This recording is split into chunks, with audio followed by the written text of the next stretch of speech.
Assalamualaikum student. I'm your teacher Nayab. I hope you all are fine, very well at your homes. As you know, we started our new chapter that is based on the dynamics, and we already studied about the different Newton's laws, that the first, second and three different laws of Newton that we already studied in our previous lectures.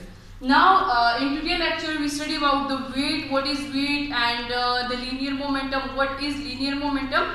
So first of all, we start the topic that is based on weight. What is weight? Weight is a net force on a falling object is the gravitational force. If we study about the weight, as you know, every object that can fall down toward the earth, so there is some type of attractive forces that we call the gravitation, the gravitational forces. So the net force on a falling object is the gravitational forces. If we study furthermore about the weight, what is the units, and how they can work. So the unit of the weight is Newton, that is denoted by N. As like the force, there is also the unit that is Newton. So now further we study about the weight. What is weight? So weight can be denoted as a vector. Why it can be denoted as a vector? Because it has a direction.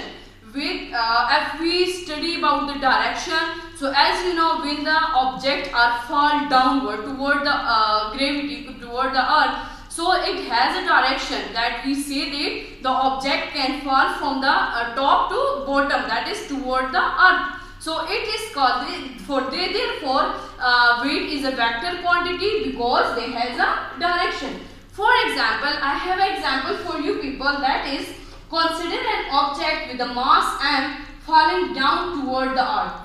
You consider that a body object has a mass that is denoted by m that can fall toward downward the earth, and it experience only the downward force. What is the downward force? That is the gravity, the gravitational force.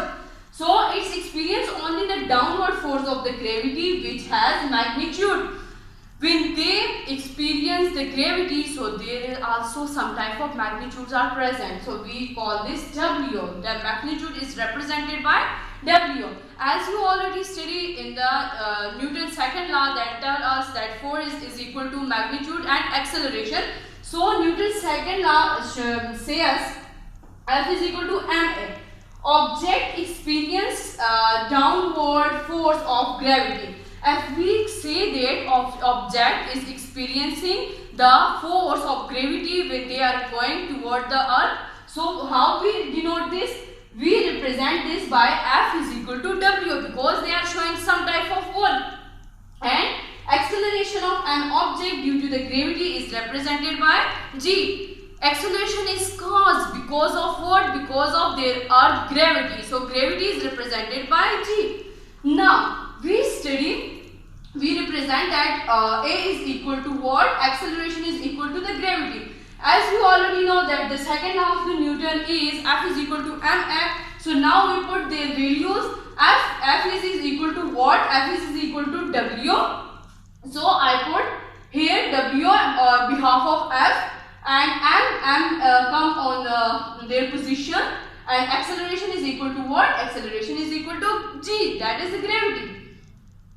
Now, what is the value of the gravity? What is the value of the gravity of the earth? So the value of the gravity of earth is 9.80 meter per second square, or we say that 9.8 Newton is the value of the what? Is the value of the earth gravity. Now this is a student about the weight and how the Newton's second law can explain this weight. And now we study about the linear momentum. What is linear momentum? Linear momentum is represented by what? Is represented by P. So the linear momentum P of an object is the product of the object mass and velocity. What now? This definition can be more explained by their mathematical form. Why mathematical form are used? I already told you that mathematical form are used for our convenience, for our clearness. So mathematical form can represent that P is equal to P is the linear momentum and is equal to what? mv. So m means mass and v is the velocity. So the linear momentum of an object is the product of the object, it is the mass and the velocity. Linear momentum is the product. That is the product of the linear momentum. So linear momentum is the product of the mass and velocity. And the linear momentum is a vector quantity and unit is kilogram mass per second, or we also say that Newton second. And what is momentum? So momentum measure the quantity of the motion in an object. What is momentum? Momentum is used to measure the quantity of the object. So student, I hope you will understand by this topic. Allah Hafiz.